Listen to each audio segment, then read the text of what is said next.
Salut tout le monde, c'est Mika, bienvenue dans Si on testait, bienvenue dans cette vidéo qui va servir de présentation à la chaîne et dans laquelle je vais vous détailler un petit peu mon parcours audiophile, si on peut appeler ça comme ça, afin de justifier pourquoi vous pouvez avoir confiance en mes tests et mes analyses, même si je ne suis pas un professionnel de l'audio. Bref, nous allons faire un petit peu plus connaissance, mais tout d'abord, sachez que cette vidéo, comme toutes les autres vidéos de cette chaîne d'ailleurs, est chapitrée. Donc, chose peu probable, mais si vous trouvez un moment que je parle trop, ou chose encore moins probable que ce que je dis est inintéressant, eh bien vous allez pouvoir vous déplacer dans la vidéo et vous rendre à la section qui vous intéresse directement grâce au chapitre. Voilà, je suis ravi de vous annoncer qu'à partir de maintenant, je vais enfin me consacrer à 100% à cette chaîne YouTube et j'espère que le contenu que je vais vous proposer vous plaira et vous aidera à trouver le produit qui vous correspond, que ce soit une enceinte, un casque ou encore des écouteurs, ou tout simplement découvrir des produits que vous ne connaissez pas tout en partageant notre passion commune pour le monde de l'audio. Aujourd'hui, on est presque 1600 sur cette chaîne et je voulais vous remercier parce que sincèrement, c'est ce qui me motive et me donne la force de tenter cette aventure YouTube avec vous. Bien sûr, je n'oublie pas et je remercie aussi les personnes qui ne sont pas abonnées et qui regardent tout de même mes vidéos. En gros, je vous remercie toutes et tous, abonnés ou non, parce qu'en fait, vous faites vivre cette chaîne et mes vidéos par vos commentaires, que ce soit pour des questions ou bien des conseils utilisateurs. Et d'ailleurs, j'aimerais qu'on arrive à créer ça, une sorte de communauté dans laquelle on pourrait tous s'entraider parce que j'ai pas la prétention de connaître tout sur tout, parce que pour moi, il n'y a pas de meilleure enceinte ou de meilleur casque, il y a surtout le produit qui va correspondre à chacun en fonction de ses besoins, en fonction de son budget, en fonction de tout un tas de choses en fait. Et je trouve que c'est en faisant la synthèse de plusieurs avis ou de plusieurs expériences sur un produit, eh bien qu'on arrive à se rendre compte s'il est fait pour nous ou pas. Donc voilà, j'aimerais vraiment arriver à ça sur cette chaîne et je vais avoir besoin de vous bien sûr. Et puis comme je trouve qu'un simple merci ne suffit pas, j'ai une petite idée qui mûrit et que j'aimerais mettre en place rapidement pour pouvoir remercier, faire plaisir à l'un ou à l'une d'entre vous dans chacune de mes vidéos. Donc voilà, je travaille là-dessus et j'espère vous en reparler très vite. Allez, on revient au sujet principal de la vidéo. En effet, je trouvais intéressant de me présenter à vous, de vous en dire un petit peu plus sur moi et de vous expliquer comment je suis passé d'un manche-disque à une Marshall Woburn. Donc moi c'est Mika, je suis de la génération 80, j'ai connu le franc, le téléphone à cadran, la télévision sans télécommande, le Minitel, la dictée magique, les puces sauteuses, le Tubblegum et j'en passe. J'aime écouter de la musique depuis tout petit et jusqu'à l'âge adulte, je suis passé par plein de genres musicaux différents et ce qui fait qu'aujourd'hui j'écoute aussi bien de la musique française comme de la musique anglo-saxonne, du NTM comme du Scapé, du Vivaldi comme du Mariah Carey ou encore du Ben Mazué comme du Kiko Rodriguez. Bref, j'écoute de tout, je suis constamment en recherche de nouveautés, d'originalité. D'ailleurs c'est comme ça que j'ai découvert sur YouTube les PMJ, les Scary Pocket et The Stories. Tous proposent des reprises de titres connus dans des versions complètement différentes et parfois je trouve mieux que l'original. Et pour écouter tout ça, il me faut la meilleure enceinte ou les meilleurs écouteurs, enfin plutôt vous l'aurez compris, l'enceinte ou les écouteurs qui me correspondent. Donc avec les années, mon ouïe a progressé, elle s'est affinée, mes critères de choix, mes besoins et aussi mon budget ont évolué. Et c'est pour ça que j'attache une grande importance aujourd'hui aux produits que j'achète pour diffuser de la musique.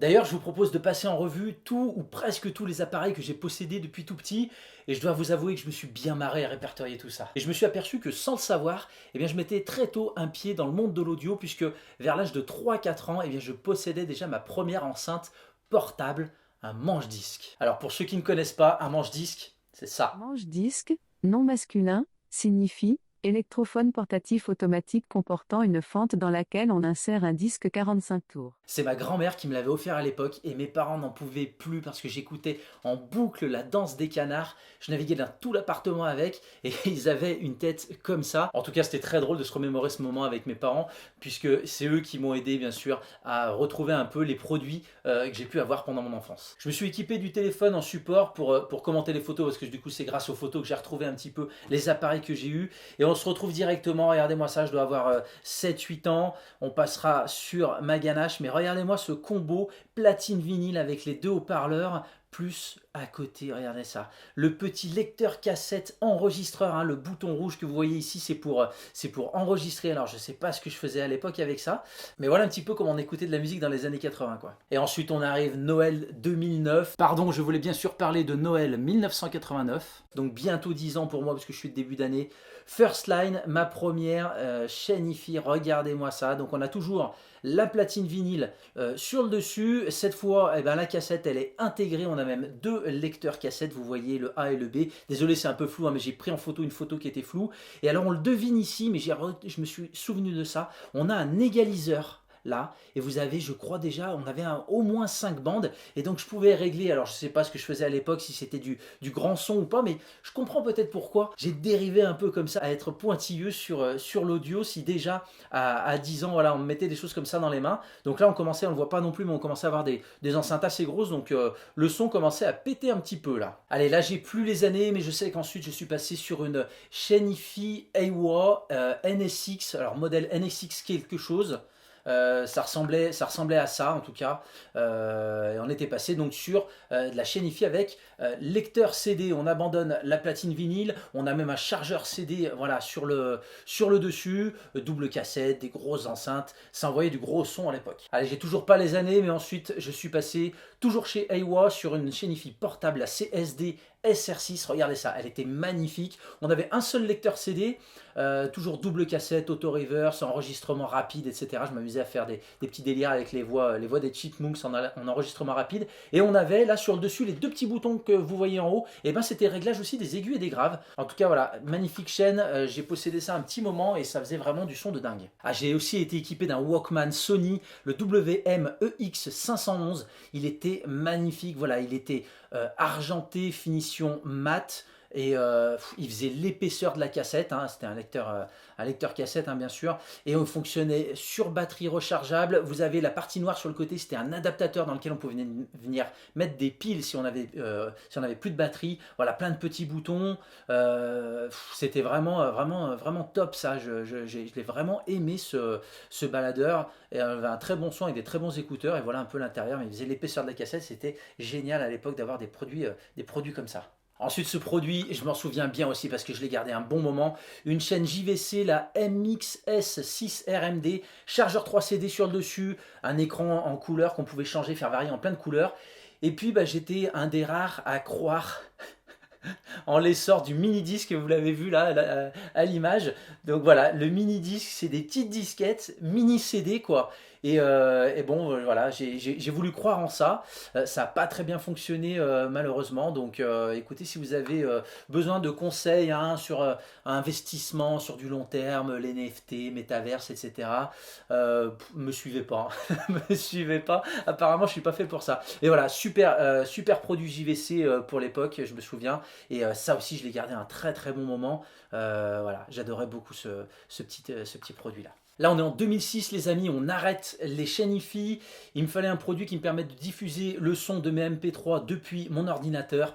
JBL Creature 2, un engin futuriste. Voilà, moi j'ai vraiment adoré ce produit.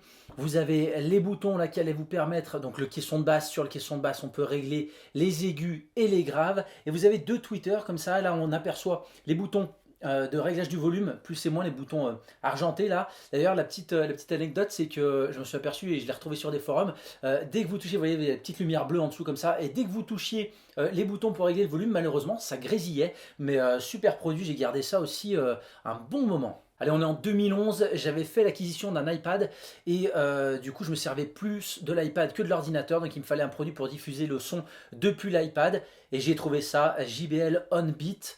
Donc un dock, un iPod, iPhone, iPad qu'on pouvait mettre en portrait ou en paysage.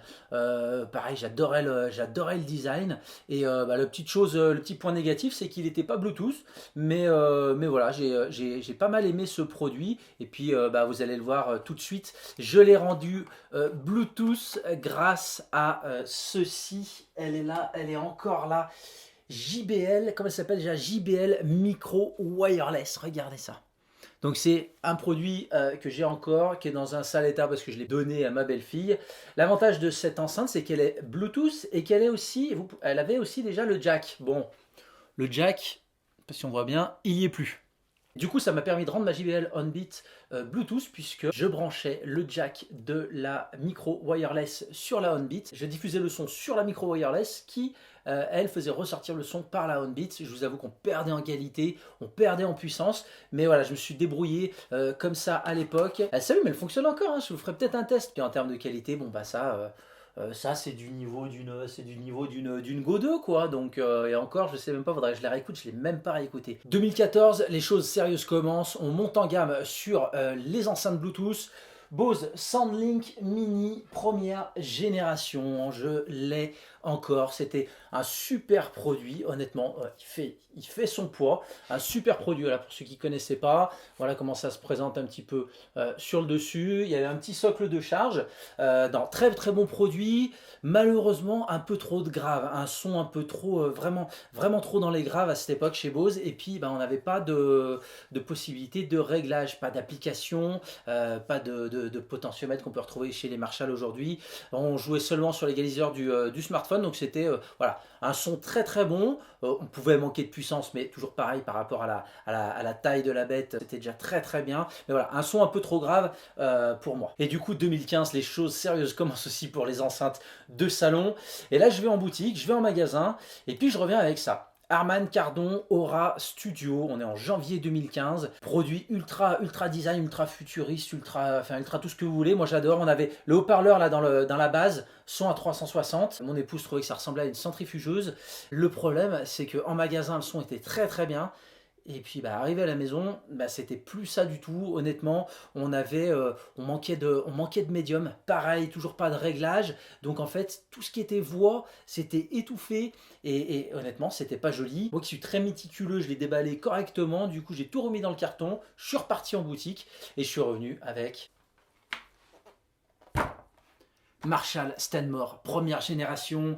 Elle est marron, je la trouve juste magnifique cette enceinte. Elle a un son de dingue, j'y reviendrai un peu plus tard. On est en janvier 2015 et je crois que je commence à devenir Marshall addict. Et comme je vous le disais, Marshall m'avait tapé dans l'œil. Janvier 2016, et j'ai voulu changer mon enceinte Bluetooth. Donc Marshall Stockwell, première génération. Très joli produit aussi, voilà, c'était cette version là avec la coque de protection, toujours la feutrine à l'intérieur. On pouvait orienter l'enceinte comme ceci là, et puis voilà, vous avez les potentiomètres, on appuyait, il pouvait se rentrer, et puis on réglait les aigus, les graves. Très belle enceinte, très bon son. Malheureusement ça pêchait au niveau des basses. Ils n'ont pas réussi par rapport à la taille, à l'épaisseur de l'enceinte, à nous faire vraiment des basses assez rondes et qui résonnent bien. Donc on avait malheureusement ce que je n'aime pas, des basses qui font tac au bout d'un moment. J'ai pas changé tout de suite d'enceinte, mais du coup on arrive en avril 2018, une belle promo sur le site de Darty me permet d'acquérir la Marshall Kilburn première génération. Là, c'est bon, on a une caisse de résonance qui permet d'avoir des basses bien rondes, bien profondes. On règle toujours avec les potentiomètres, les aigus, les graves. Bref, on se fait plaisir, on a une jolie puissance. On a des aigus qui sont vraiment sympathiques. La petite chose que je pourrais lui reprocher, c'est que voilà, pour une enceinte portable, elle est un petit peu fragile. Hein, ce blanc crème là que j'ai choisi, plus ce simili cuir. Bon voilà, c'est un peu compliqué de l'emmener de partout, mais ça le fait. Et puis surtout, il y a pour ce genre de produit un son de dingue. Et je vous en reparle, je l'utilise encore, je vous en reparle après. Décembre 2019, promo de dingue sur le site de Cdiscount. J'étais obligé de craquer. Marshall Woburn, première génération. La couleur, elle est dingue, elle est magnifique. L'enceinte, elle est dingue, elle est magnifique. Je vous en reparle un petit peu plus tard, mais c'est du lourd, c'est du lourd. Juillet 2020, j'en avais pas besoin, mais Marshall sort un nouveau produit. Donc on y va, on craque. Marshall Humberton, première génération. Vous comprendrez pourquoi plus tard. Et en fait, je l'utilise bien plus que prévu, donc j'ai bien fait de faire ce petit achat. Janvier 2021, lorsque j'écoutais de la musique sur mon smartphone, j'étais toujours avec les écouteurs fournis avec le téléphone et j'ai voulu acheter un casque. Donc je suis parti sur le Denon, c'est le AHGC25W, donc il est Bluetooth ou filaire. On n'a pas de réduction de bruit active dessus, je l'ai choisi sans réduction de bruit active volontairement, mais voilà, on est plutôt pas mal en qualité sonore. J'en suis pas déçu, voilà, c'est un achat que je regrette pas. On était donc en janvier 2021 pour le casque Denon. Que fait Marshall en mars 2021 ? Ils nous sortent leurs premiers écouteurs véritablement sans fil, les Mode 2. Eh bien, j'ai été une nouvelle fois obligé de craquer. Mais j'ai bien fait parce que je me suis aperçu finalement je les ai utilisés plus que prévu. J'ai même délaissé le casque pour les écouteurs. Et puis la suite, merci Marshall, puisque septembre 2021, Eh bien cette fois on est sur les Marshall Motif ANC, des écouteurs sans fil avec réduction de bruit active. Bon bah une nouvelle fois un craquage et je dois vous avouer ils ont complètement remplacé ces Mode 2. Je n'utilise que les motifs ANC aujourd'hui. Juin 2022 c'est maintenant. Il y a une petite dernière qui vient agrandir la famille et puis surtout remplacer une. Je vous en parle mais je suis en train de faire le test actuellement. Marshall Emberton 2. Je l'ai choisi en black and brass cette fois-ci. Je fais le test, je vous sors la vidéo très rapidement. Alors vous l'avez vu, hein, je suis très conservateur, mais il y a seulement quelques produits que j'utilise vraiment aujourd'hui. Marshall Woburn dans le salon, en optique sur la TV et en Bluetooth avec mon Amazon Echo Show 8. D'ailleurs je fais une petite parenthèse hein, sur les appareils Amazon, j'en possède plusieurs à la maison, connectés avec des lumières connectées justement, un aspirateur, des caméras. Bref, j'utilise tout ça, je vous sortirai peut-être une vidéo un jour sur voilà, qu'est-ce que je fais avec tous mes produits Amazon. Marshall Emberton, essentiellement en extérieur au beau jour, facile à transporter du salon de jardin à la terrasse hein, pour passer de l'apéro au repas, mais aussi autour de la piscine et puis pour le jardinage, c'est un produit que j'utilise aussi et puis j'ai surtout moins peur de l'abîmer que la Kilburn. La Marshall Kilburn, justement, lorsque je sais que je vais manquer de puissance avec la Emberton ou alors que j'ai envie à ce moment-là d'une qualité sonore supérieure, et bien voilà, je passe sur la Marshall Kilburn. Marshall Stanmore pour les soirées d'hiver sous la véranda, ça m'évite de déplacer la Woburn et je sais avec la Stanmore que j'ai suffisamment de puissance si la soirée doit partir en karaoké. On ne sait jamais, chez nous ça peut arriver. Mon casque Denon que j'utilise en filaire pour le montage de mes vidéos. Et enfin les Marshall Motif lorsque j'ai besoin de ne pas déranger à la maison parce que je vais écouter des musiques à fort volume ou que je vais simplement me perdre sur YouTube. Ou alors aussi pendant le jardinage, mais cette fois avec des outils un peu plus bruyants. Et puis aussi lors de mes sorties vélo avec le mode transparence bien entendu. Sans hésiter la Marshall Stanmore. Alors oui, c'est pas celle que j'utilise le plus souvent, hein. D'ailleurs elle est rangée et je la branche seulement quand j'en ai besoin, mais c'est celle que mes oreilles préfèrent. À chaque fois que je l'allume, je vous jure, c'est toujours la même sensation. Je trouve qu'il y a une pureté dans cette Marshall Stanmore que j'arrive pas à retrouver sur les autres modèles, même sur des modèles Marshall, j'arrive pas à retrouver cette qualité de son là. Les basses sont bien rondes, pas écrasantes du tout, il y a un super équilibre, c'est vraiment top. Après il m'est arrivé de manquer de puissance avec la Stanmore, donc c'est pour ça que je suis passé sur la Woburn, mais number one pour moi la Stanmore. Marshall Tufton, c'est une Stanmore verticale sur batterie, donc portable. J'ai vraiment hâte de me l'offrir, de voir ce que ça vaut, et puis de vous partager tout ça en vidéo. Bah, il n'y en a pas. Je vous avoue que j'ai pas forcément de modèle qui me fait rêver. Comme vous savez, je suis assez fan des produits Marshall. Mais pour répondre à la question, allez, si je pouvais tester une De Vialet Phantom 1 sur l'UDB, bien sûr, juste pour voir, enfin pour écouter plutôt, je pense que ça pourrait être sympa. Voilà les amis, cette vidéo de présentation est maintenant terminée. J'ai pris un réel plaisir à la préparer et à la tourner. C'est vraiment une vidéo qui me tient à cœur. Vous en savez un peu plus sur moi et vous êtes maintenant, je l'espère, convaincu que même si je ne suis pas un professionnel de l'audio, eh bien vous pouvez croire en la sincérité de mes tests. Alors bien sûr, j'ai encore besoin de progresser techniquement, mais aussi dans le contenu et la construction de mes vidéos. Alors je compte sur vous. Prenez le temps de commenter chaque vidéo, de me donner votre ressenti, vos conseils, vos idées tests. C'est aussi grâce à vous que je vais faire avancer cette chaîne. Alors merci d'avance, merci de me suivre et nous eh bien on se retrouve très vite pour un prochain test. À bientôt les amis, ciao.